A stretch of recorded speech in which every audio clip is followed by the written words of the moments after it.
Good afternoon. Good First afternoon. of all, just starting with your game this weekend against Leicester, what do you think the main challenges are from Leicester as a side? I must make you a little bit louder because I couldn't understand everything. What I think about the Leicester game, or what was the last? Yeah, and what do you think will be the main challenges? I mean, we have here an opponent that is definitely showing some big strength in their game. We know about their offensive qualities, but they're also defensively always good organized, good reverse gear, good closing from the front. So you don't have a lot of time for creating chances or using spaces you get maybe, but yeah, Premier League game on the highest level I expect, and hopefully we can also be a competitive opponent. There's been a lot of talk about celebrations when players score this week. What do you think about that? Do you think it's possible for them to perhaps rein in the celebrations, and do you think it's necessary given the situation that we are in with coronavirus? I only can tell you that we had, after the last game against Liverpool, one positive test. Danny Ings is out since 10 days now in self-isolation. That meant that in this game, maybe he was also contagious. I think it's 48 hours before you have a positive test. And we had no further positive tests so far. So that means that our protocols we are sticking to and our guidelines that we really follow very disciplined are definitely good. And when you stick to these guidelines, then you can also work like we do it every day together, celebrate together. We did it after the Liverpool game, we did it in the game. And I think this is the answer enough. Never know, but I think this showed me that when you stick to the protocols, that you have to control the risk. And that's the reason why the Premier League decided to let us play football, and this is what we are doing. And for the football, for me, it's part of the football is a duel. Part of football is a defending a set pieces where you're standing together, and part of the football is celebrating when you score a goal. And I think the protocols and the experience we made so far showed that it works. And I wanted to ask you as well, it's obviously the transfer window. Are you in the market this window, and what positions are you looking to strengthen? Yes, we are in the market, but in the moment we are looking more for positions maybe for the future. What we know that we have some issues, and this means have the eyes open.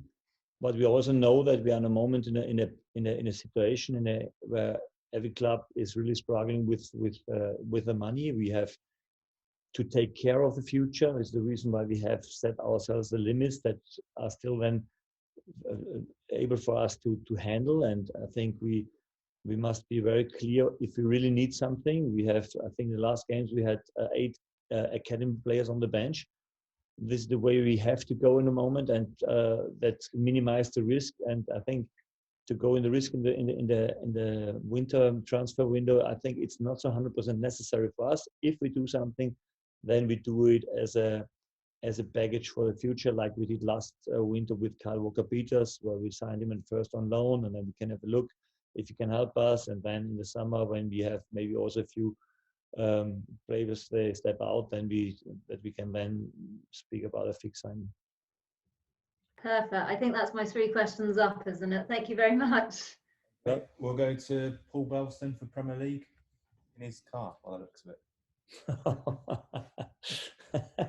On my way to enemy territory to Arsenal against Crystal Palace. So, yeah, thanks for doing this. Ralph, I think you just said that Danny Ings is out for this game. Did you? Is that right? And what other team news is there for the Leicester game? Yes, I don't know if he can come back tomorrow. We will have a look when it's possible with the tests he makes all the time. But it seems that he's out for the weekend. Yes, we have a few other injuries. You know that Michael Ofemi has got a surgery with his quad muscle. He's out for longer. Nathan Teller, after the last game, has problems with his muscle. We have a few muscle problems in the moment. What really gets me some headache. But I think it's a combination of not having a normal preseason, having a tough schedule in the past now, not the chance of using all the recovery facilities we have here in the building, not allowed to use them. So this also causes us a few issues, I think. And yeah, therefore we must pay attention. Also the longer injured players like Reddy and Yannick and Musa are still out, so they're not available for this game. The good thing is that Shea Adams comes back after his concussion. Yes. Have I forgotten somebody? Alex is back in training. This is good. Yes, he's after his COVID case, he's back, and yeah, that's it, I think. As far as going to Leicester this weekend, you said about the game up there last year, it was the easiest one to prepare for because of what had happened in the first game. I imagine this one has been tougher to prepare for, has it? Not really. I mean, mentally, yes, it was easy. Maybe in the last game, you cannot do it much worse than in the game before. So it was maybe from this aspect, it was easier to prepare.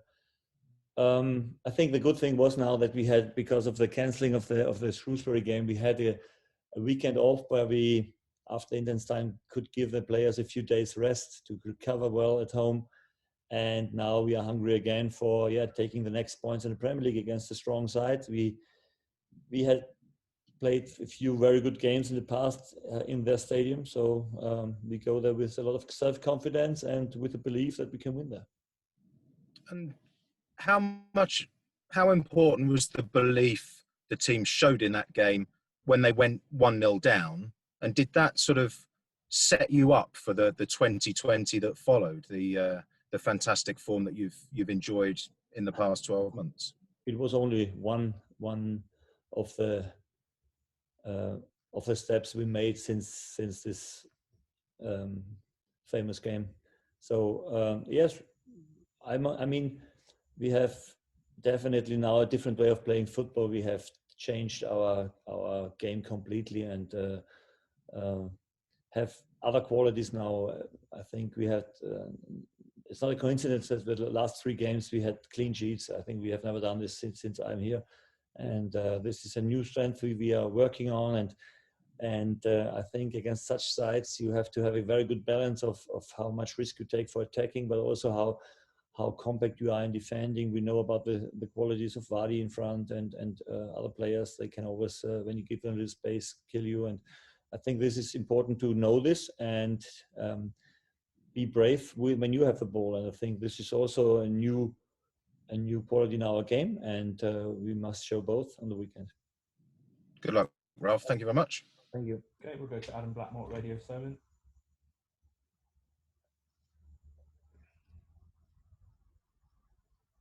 Good afternoon, Ralph. Hello, good afternoon. Happy New Year. Nice to speak to you. Yeah, you too. It's been 12 months almost to the week since you beat Leicester at the King Power Stadium. Their record away from home is extraordinarily good in the Premier League this season. I think they've won 7 games already. But at home, it's not that special. So are they, in your opinion, easier to play at their own stadium? Are they a better away team or not? Because the figures would suggest so. I know that you are always looking on stats like home and away performances. I think it was never so less telling you like in a moment, I think, because there is no home away game. You feel that there is no difference. You go in a stadium, there's nobody there, and you go there and it's about bringing the performance on the pitch, and it's sometimes a coincidence when the result. I mean, I think we are the best example. We are now second in the table of the home games. So it's the same team like last season, but in this season although we have 7 unbeaten games away, so you have taken more wins at home. So it's not nothing that I look at if they're better at home or away. I think the most important thing for us, if we look at an opponent, is to prepare our team on the threats they have and to give them immediately the solving of the issue. And this is what we are working on the whole day, the whole week, because this makes our job so interesting, and this makes the Premier League so interesting. Every week is another challenge. Every week is a team that is having their own automatism, and you have to look at and you have to find solutions against it. And I think the last game we did it well, but I'm sure they will come with new challenges for us, and then we have to look again if we do it right and be very good, very flexible in the game also. Coaching from outside will be important, and the players are now tactically so flexible that they know immediately what they have to do with and without the ball. Are you glad? I know you said you're glad that for rest and recuperation after the Liverpool game, but do you wish in a way you'd had a match sooner because of the momentum and the mood and confidence that win gave you? Not really, no, because I was really running out of players, to be honest, and you still are. Excuse me? You still are. You still haven't got a lot of players available. Yeah, but when you have one more week to prepare for a game, this makes it good. And when you have running out of players and you have one game after the other in a rhythm of 3 days, this is more difficult then, because then you have no time to train, you have no time to prepare, you have no time to work with the new players. So this is now a little bit easier, and that's the reason why we needed this week to work with the players, and that's the reason why I'm most happy that the game was cancelled. You've got Shrewsbury now in midweek in the FA Cup.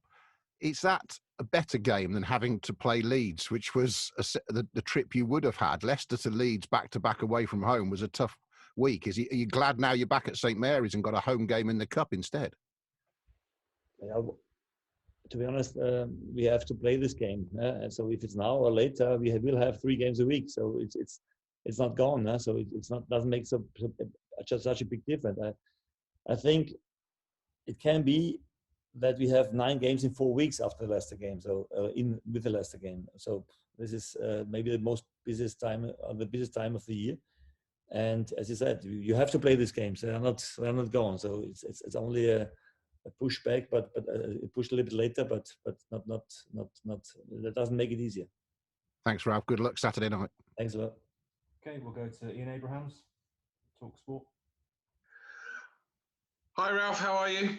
I'm okay, thank you. You? I just want to go back to something you were asked earlier about players celebrating goals in the situation we're in. I understand that the Premier League are going to be having a meeting with managers and captains to talk about the concerns about protocols and moving forward. And with so many people outside of football asking why football is allowed to continue, it's not a good look, is it, when players are celebrating, even if you are in your bubble and as you say, like you do it on the training ground. In the public eye, it's maybe not looking great when we're seeing a lot of clubs having to cancel games because of COVID.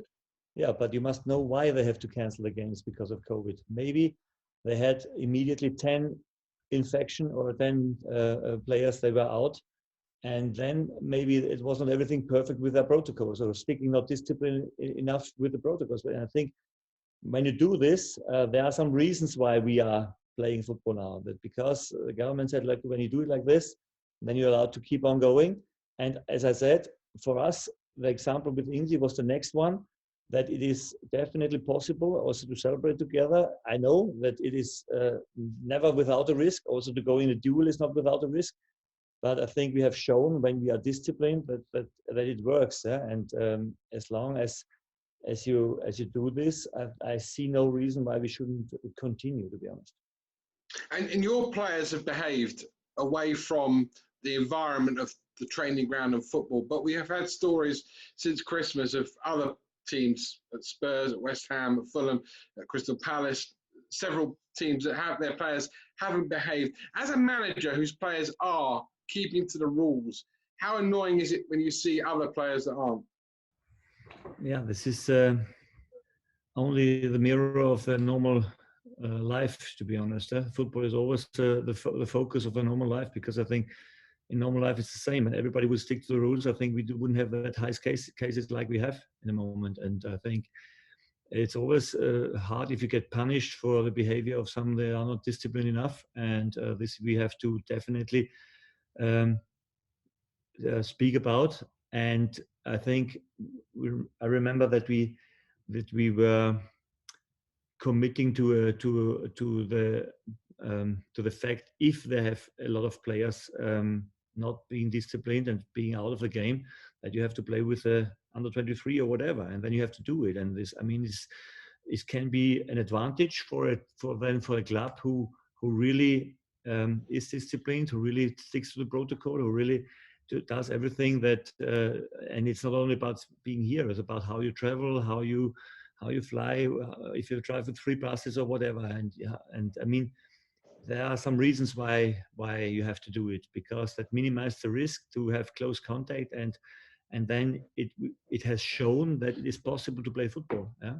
And if you don't do it, then it also has shown that it can go quick, that you have immediately more cases, and then you're struggling. Yeah? But I think the Premier League will do everything that we can continue the game. And my last one, whenever you play Liverpool now, they'll always show your celebration at the end, you know, at St Mary's a couple of weeks ago. But whenever you play Leicester, people always think of what happened at St Mary's last season.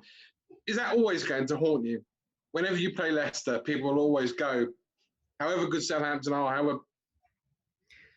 This game, as I said it, after this game will always be part of our history.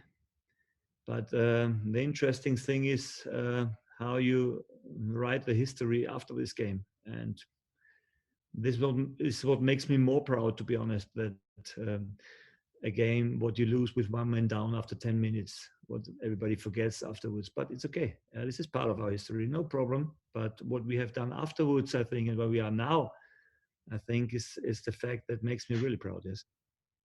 Hi, Ralph. Hello. Hear me? Good stuff. Can I just ask you to clarify what you were saying about Danny he obviously tested positive, but you said he could have been contagious in the Liverpool game. Just how did that work? I know tests happen every few days, and it seems like no other players picked it up. And I'm guessing you spoke to Liverpool afterwards to inform them. Can you just clarify exactly what the situation was there? Yeah, I don't know. I mean, this is the message we get sometimes. Then you still can be contagious before you have a positive test. So we don't know since when he was contagious. So it could have been that after the last negative test, he picked the virus up somewhere, and then in the game he was still positive, because on the next day he was tested positive. But as I said, it was the only case. We were a little bit scared about what will happen now. Do we have more cases now or not? But it seems that the way we are handling everything here and the way we are working together is still keeping us in a safe environment. And I think this was an important message for me and for the team also. But that doesn't mean that we are now getting less serious in following the rules. And this is, no, the opposite happened this week. We stopped doing a few things that were normally also okay, but now we are also sticking to stricter rules and to harder rules, and to minimize the risk even more now, because we know about the new mutation of the virus, and that it is more contagious, and hopefully we will be still without any positive results. Thank you. And just as a separate issue, Ryan Bertrand speaking to the Daily Echo, is talking about him wanting to stay, and we've also talked about his contract talks, and I think I asked you about it a little while ago. We obviously saw the financial results that came out this week for Southampton and the impact of coronavirus. I'm just wondering if that has had an effect on contract talks like Ryan's, in that maybe the finances aren't quite as available as they once were. And it won't just be Southampton, really, will it? No, definitely. I mean, this is a fact, and this fact is definitely has an impact on the football. This would be for the future. And if you want to have a safe future, then you have to fix it now, and then you have to know now what are the limits in the future and what you have to do for the future. And the last thing we will do is gambling with some numbers of wages what we will not pay. It means this is basic of every of every negotiation with every player in the future, and the players know this. We are definitely not the highest paying club in the league. There are some, they do it, okay, we cannot, and they know this. Everybody who wants to follow us and who wants to come with us is invited to do. I think we showed every player that we want to continue working with them, and that's about the players to decide what they want to do, and that's it. Thanks, Rob. Thank you. Okay, we'll go to Dan Rose at the Echo.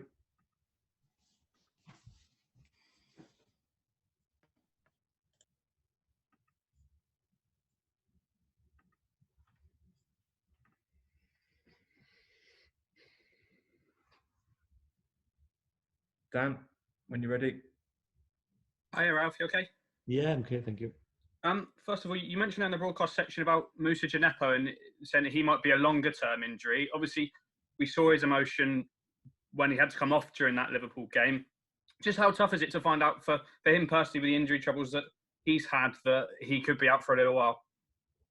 It looks not so bad. I said he was now longer out, and still the longer terms injuries Right. injuries are now on the way, maybe back, but it takes a little bit more. So I saw him today walking on the pitch again with football shoes on. So it was the boots, the right boots, and it's a good signal for me. But it's still not available for a Premier League game. On the flip side, how much is that a relief for him with the injury problems that he's had, that emotionally he'll be able to, like you say, wear the right shoes and get back as soon as he can? Yeah, we need every player now because, as I said, we have now a very, very tough time with a lot of fixtures coming up. We need every player, and hopefully they are coming back in time now. Perfect. Thanks, Ralph. Thanks. Okay, we'll go to Ben Fisher. Hi, Ralph. You okay? Yeah, thank you. Can I just ask you about set pieces? I know you spoke about Andrew Sparks and the goalkeeping coach in terms of Fraser, but in terms of set pieces, does Dave Watson deserve sort of credit for what he's done? Obviously, you've done very well from set pieces this season. Is that something you focused on? Yeah, absolutely. I mean, this is the reason why we have a set pieces coach. I mean, this is a luxury if you want, but it gives you a lot of quality. Again, also in defense, but also in offense, set pieces, and it was not possible like Dave did it before, goalkeeper coach and set pieces coach, and I decided then to let him only do the work for the set pieces because it's a massive challenge every week, and when you have now so many games to prepare every game with the team defensively and offensively is massive, and I think he enjoys this job. He's very good in this. He's very consequent, and the way he teaches it on the pitch is good, energetic, and it works. And this is the reason why we scored a lot of goals so far, and also still very good in defending this set piece. And say, is that one of those examples where practice does make perfect, which we can see sort of across the team really, was the players are so well drilled? I mean, we did it also last season a little bit more, but I think it takes time. Sometimes you work on it and it doesn't happen that you make a goal and concede goals, although you know that you have to do this or that, but it minimizes the risk of conceding goals if you really work hard on this and raises the chances to score more from the set pieces. We have with Sprouse a fantastic free kick, and he's absolutely important for all the free kicks we have around the box. And although Yannick is out now, we're still dangerous with set pieces, and this is good. Just lastly, if I can I ask you what you feel is the biggest change between sort of now and the start of the season? Obviously, you didn't have the start you perhaps wanted, but what do you think has been the biggest shift for you, Ralph? Yeah, we changed a little bit. We had played in the beginning a very high line. This is what we have changed because it didn't work, especially not with the new offside rule that you will always let it run. It's not necessary. We were on the wrong path in the summer, I think. We tried it, felt that it doesn't fit to us, and then changed it again. You have to be open-minded all the time and self-critical. If you think you're on the wrong path, give it away and take something new. And this is what we did. And from that moment on, I think we didn't concede so many goals so far. Thanks for your time. We'll go to Dan Sheldon. Thanks, Jordan. Good afternoon, Ralph. At the start of the season, a winter break was, that it wasn't raining, but you've had 12 days off now, which effectively is almost like it's longer than last season's winter break. Yes, there's going to be a load of games coming up, but what have you been able to do in these last 12 days with your players that is going to, hopefully benefit you going forward? Not so much, because we stayed at home for a few days until we had the next test. We wanted to minimize the risk of working together, so we had the schedule at home like we had it in the lockdown in the summer.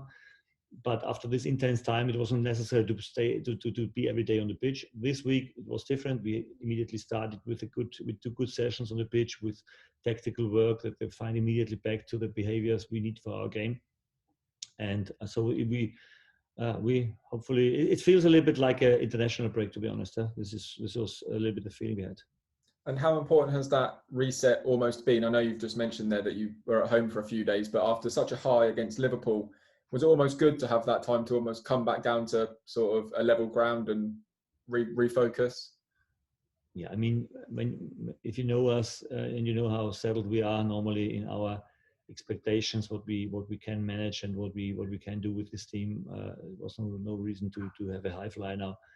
But I think we have definitely shown that with a committed performance, we are able to win against every team, and this was a very important message for us. Also, the break afterwards, also good for us to know that we have still 29 points and go now in an intensive time. And we're looking forward. The guys are hot. They want to play. They want to show again what they've learned. And that's good. Good luck. Good luck for Saturday. Okay, we'll go to John West. Hi, Ralph. Hello.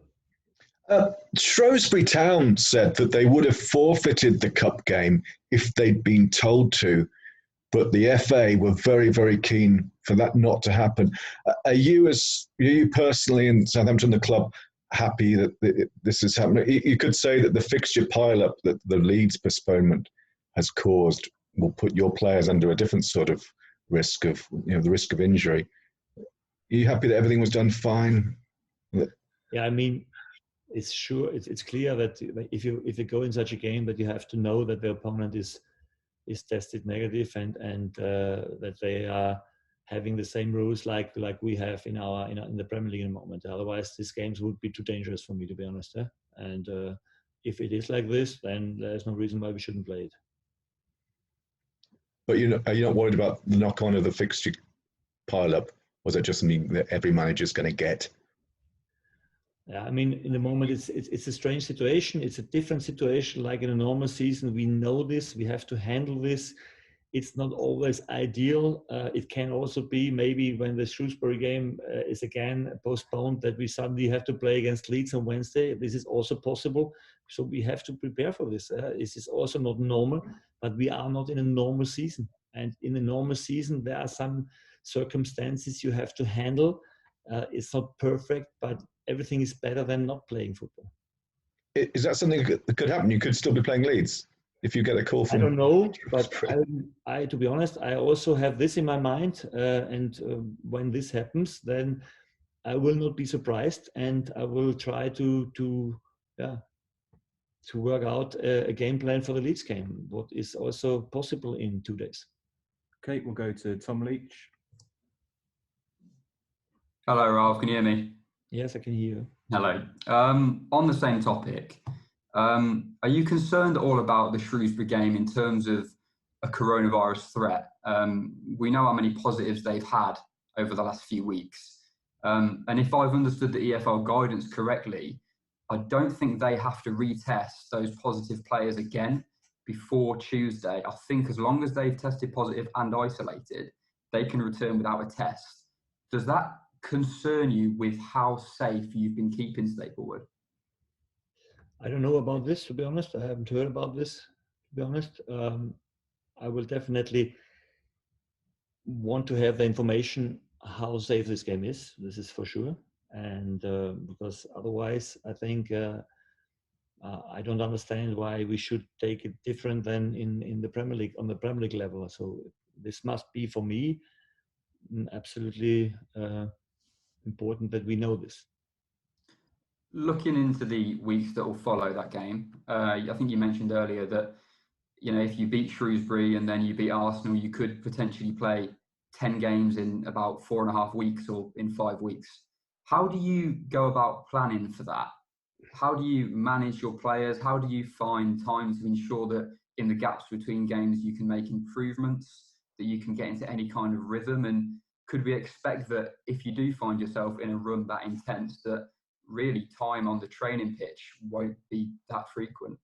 Yeah, the time on the training pitch is definitely not there anymore then, but you don't have to have this. For the players, they're always playing. It's more about recovering. They will have a very high level of physically power, I think, because when you play all 3 games or 3 days, I think it's also improving your physical quality. I think you can see this. We have a very intense way to play, but I have sometimes the feeling the more games we play, the better we are, and the more we put in. I can remember a game against Man City, for example. It was the 3rd game in a week where we, in the end, we had the highest stats ever in our history. So it shows that you're getting better and better and fitter. I think for some players this is good. The issue with the injuries is so the risk is rising. That's clear. We have more issues with players that don't play every game because they cannot train in the way they normally should. We have the same level like the others. So this is always the bigger issue for me, I must say. And it's not a coincidence that especially these players are then also having a high risk of getting an injury. And this is what we have, this problem we had the last weeks, to be honest. Okay, we'll go to Paul Brown. Hi, Ralph. Many players recently have struggled quite badly with COVID. I just wanted to make sure how Danny is. Is he asymptomatic, or has he had quite a hard bout of COVID? So Alex was a few days a little bit weak and didn't feel good. And after this, he was absolutely okay. It was only 2 days, I think, where he had some symptoms, and then he was fine and could train immediately again, and now also feels good. With Danny, I think was nearly the same. He also feels good in the moment and had 2-3 days of few symptoms, and that's it. Okay, good. And just a question on the season, with more and more games being postponed and rearranged at short notice, and more cases, more positive tests among players, how confident are you still that we can finish this season? Very confident, definitely.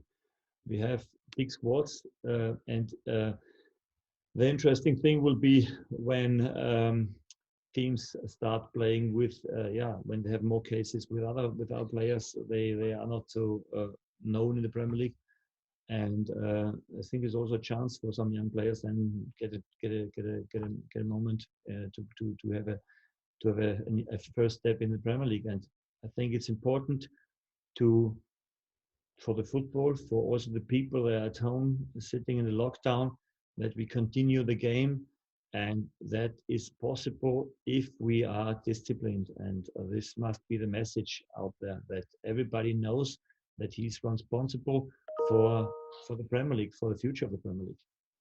Thank you. Okay, we'll go to Jim at PA. Hi, Ralph. Sorry, I experienced a technical meltdown as well earlier. So can I just ask just a couple of very quick team news? I think I got it, but is Teller's injury, you just said muscle injury. Have you got any more you can share with us on that? Yeah, 2-3 weeks from Nathan Teller. Ori is still not back 100% in the training, but he's on the pitch now. Okay. We have with Ingzi, we spoke about. We have Michael Obafemi has this surgery, is out for longer. Nathan Redmond still out with a muscle injury. Salisu still out with muscle injury. Yannick Westergaard with his knee problem still out. And what are the? You say muscle injuries. Yeah. Are you able to elaborate on what they are for those players, or some squat, some calf injuries and hamstrings, so everything. Yeah. Okay. And just a quick one on the. You've talked quite a bit about the postponements and the impact on COVID. Do you think we might get to a point where, as Aston Villa did in the FA Cup, that you just have to play a team that represents Southampton regardless of who is in that? So from under 23s, under 18s. I hope not, but if, then we are forced to do it, and then we have to do it. But I hope that we never come in such a situation, and I am sure that we will not come in such a situation when we are doing what we did until now, because this was not coincidence that we had so less cases so far, and we are speaking about a pandemic that is now going for nearly 1 year. Would that have call into question the integrity of the competition if in a Premier League match, because you have a Premier League squad, if you had to maybe pick from second or third choice players? I think yes, it is important that every team knows that it can have a big impact in your team if you don't do things what we should normally do, and then you have to, I don't want to say to pay the bill for it, but then you have to take the decisions that you still have to play the games. Okay, we'll go to Adrian at the Mail. Hi, Ralph. Hello. Hi, Ralph. Forgive me, I might have misheard what you said earlier on, but did you say you still might be in maybe the back of your mind planning as if the Leeds game was going to go ahead next week? Yes, because you never know, and the possibility is still there, I think, because we know about the tight schedule of the Premier League, and this is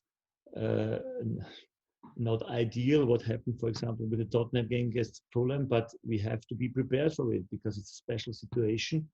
It's not normal, yes, but for everything we have to be flexible. I was just, so that was my next question connected to that. Can you kind of talk about the flexibility that is required from your managers in terms of your planning and your thinking, and maybe how difficult that may be? Yeah, but when you want to have one statement what a manager has to be, then the first thing is he has to be flexible, because when you know what a normal week is looking like, then it's not normal that you have on the beginning of the week the same squad like in the end of the week. So it's normal that you have to be flexible. And sometimes 1 hour before the games things are changing completely, and then you have to be flexible. So this is nothing new for us. We have learned in our history to work with this, and that's the reason why it is not a big issue for me.